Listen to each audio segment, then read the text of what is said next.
बहुत गरीब घर से है वो बच्चा। माँ इसकी नौकरी करती है, एक भाई है वो भी 10-12 हजार 11 हजार रुपये कमा लेता है। जिनका जवान बच्चा इस दुनिया को छोड़कर चला गया, अलविदा कहकर चला गया, उस माँ के ऊपर क्या गुजर रही है, आज वो बार बार गश खाकर गिर रही हैं। सीसीटीवी फुटेज में दिखाई दे रहा है कि 1-2 नहीं बल्कि चाकू से युवक पर ताबड़तोड़ 50 से 60 से ज्यादा वार किए गए। वेलकम इलाके में हुई इस हत्या की वीडियो देखना काफी मुश्किल है। फुटेज में देखा जा सकता है कि एक शख्स के ऊपर ताबड़तोड़ चाकू से वार कर आरोपी वहीं नाच रहा है, उसके बाल पकड़कर खींच रहा है, बार बार उसको लात मार रहा है। इतना ही नहीं, वो चाकू से मृतक का गला भी रेत रहा है। वहां मौजूद लोग उसे रोक रहे हैं, लेकिन वो चाकू लहराकर उनको भी डराने की कोशिश कर रहा है। लेकिन सवाल है कि आखिर वो ये सब कर क्यों रहा है? क्या उसकी कोई आपसी रंजिश है? क्यों आरोपी ने इतना खौफनाक कदम उठाया?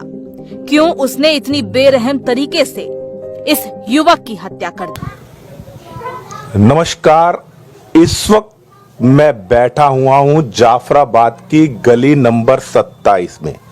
जैसा कि आपको मालूम है, 21 तारीख को एक हत्या हुई थी, निर्मम हत्या, दुर्दांत हत्या। जनता कॉलोनी के अंदर वो सीसीटीवी फुटेज सब जगह वायरल हुई और इस वक्त मैं उस गमगीन गमशुदा परिवार के साथ में हूं। उनकी मम्मी बयान देने के लायक नहीं है, जो मृतक यूसुफ है उनकी मम्मी, क्योंकि उनको ये बता रही हैं, उनकी खाला यानी मौसी यूसुफ की मेरे साथ बैठी हुई हैं, ये बता रही हैं कि इनकी बहन को गम की वजह से दौरे पड़ रहे हैं और बहुत ज्यादा व्याकुलता की वजह से वो बयान नहीं दे पा रही हैं। इसलिए मैं उनकी मौसी से पूछताछ कर लेता हूं। ये बताइए, सबसे पहले अपना नाम बताइए। इकबाल। आप ये बताइए, आपको कब मालूम पड़ा? 21 तारीख को जैसे यूसुफ की हत्या हुई, वो सीसीटीवी फुटेज में सबको मालूम है और बड़ी निर्दयता से मारा उसको। आपको ये सूचना कब प्राप्त हुई? सुबह 9:30 बजे। रात भर तो बच्चों को आए नहीं, तो सुबह पता चली, पुलिस का फोन आया था हमारे पास। उन्होंने पूछा कि तुम्हारा बच्चा कहाँ है? वो बोले मेरे बच्चा रात से आए नहीं है।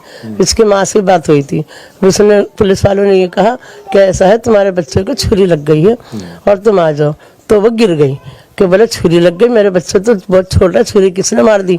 तो वो बेहोश हो गई। मैंने मोबाइल उसके हाथ में से लेके मैंने पूछा सर क्या बात है? उन्होंने ये बोला कि ऐसा है कि आप कौन बोल रहे हैं? मैंने कहा मैं इसकी खाला हूँ। बोला ठीक है, ऐसा है कि उस बच्चे की कोई पहचान है? मैंने कहा हाँ, इसके सीने पे लिखा हुआ है मेरी मॉम, मेरी मम्मी, मेरी जान। बोले ऐसा है तो आप किसी मर्दों को अपने घर से भिजवा दो। अब उसकी मम्मी आने के काबिल नहीं है ना, उसकी बहन माँ तो एकदम गिर गई थी। फिर वो फिर जबरदस्ती करके होश में आई, फिर वो थाने चली गई। थाने में जाके पुलिस वालों ने किया कि आपका बच्चा बिल्कुल ठीक है और उसका टाँके लग रहा है। पुलिस ने इसलिए कहा कि उसकी माँ की हालत ज़्यादा ख़राब थी, खड़े से वहीं पर थाने में गिर गई थी। फिर उसके बाद में उसके भाई को दिखाई मैयत, उसने देखा, तो देखने के बाद में वो बोला हाँ ये तो हमारे भाई है। फिर वो बोला कि ऐसा है, अपनी मम्मी को अपने घर भेज दो।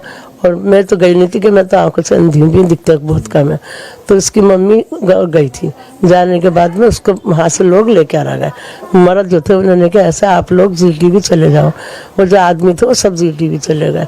फिर बाद में यहाँ पे आते हैं, वहीं से थाने से पता नहीं अस्पताल से मैंने उसकी मम्मी से पता करा। बोले तो उसको अपना होश नहीं था, बहुत ज़्यादा रो रही थी, बहुत मुश्किल में खड़ा करके उसको बयान दिलवाया। उन्होंने बयान लिया तो उन्होंने कहा नहीं आप रो मत, आप घबरा मत, आप बयान दो।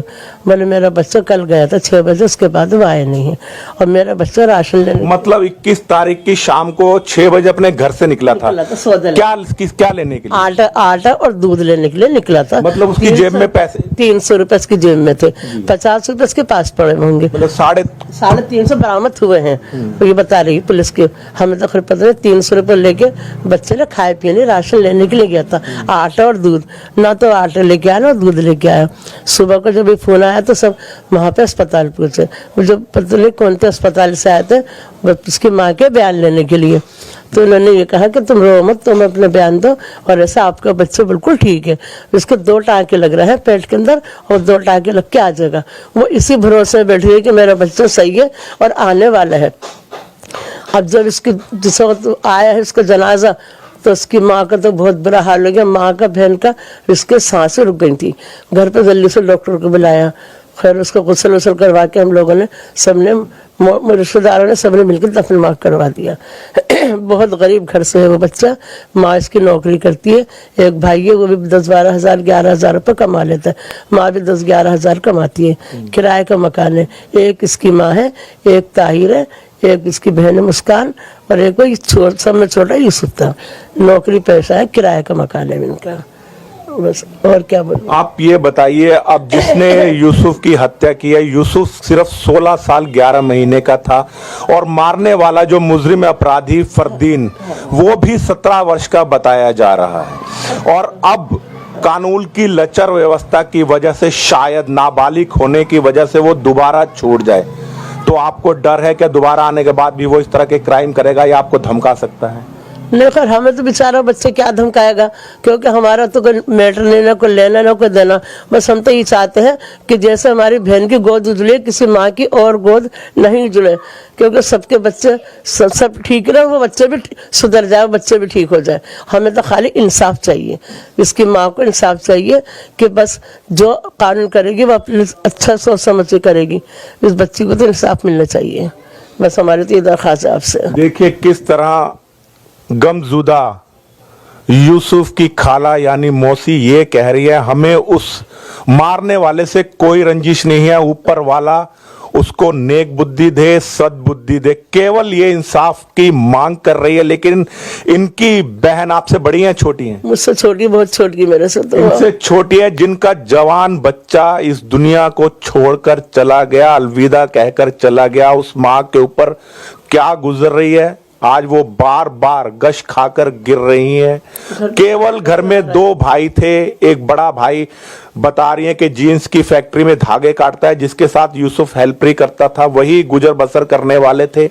एक बहन है जिसकी शादी भी करनी है। अब इनका गुजारा कैसे चलेगा?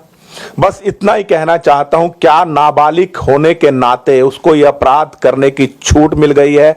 और बताया जा रहा है वो इस तरह के अपराधों में पहले भी लिप्त रहा है। जिस तरह से उसने इतने कातिलाना हमला किया है, 60 बार यूसुफ की चाकू गर्दन में घोंपा, उसके बाद उसके मृत शरीर को लातों से भी पीटा गया। ये मैं नहीं कह रहा हूं, सीसीटीवी फुटेज बता रही है। क्या ऐसे अपराधी को कैमरे ने उसे पता चल गया था सारी बातें? हमें तो आंखों से किसी ने देखा नहीं, ये तो सारी बातें कैमरे से पता चली हमें भी। क्या ऐसे अपराधी को नाबालिग कहकर छोड़ देना चाहिए? क्या छूटने के बाद वो दोबारा इस तरह के अपराध नहीं करेगा?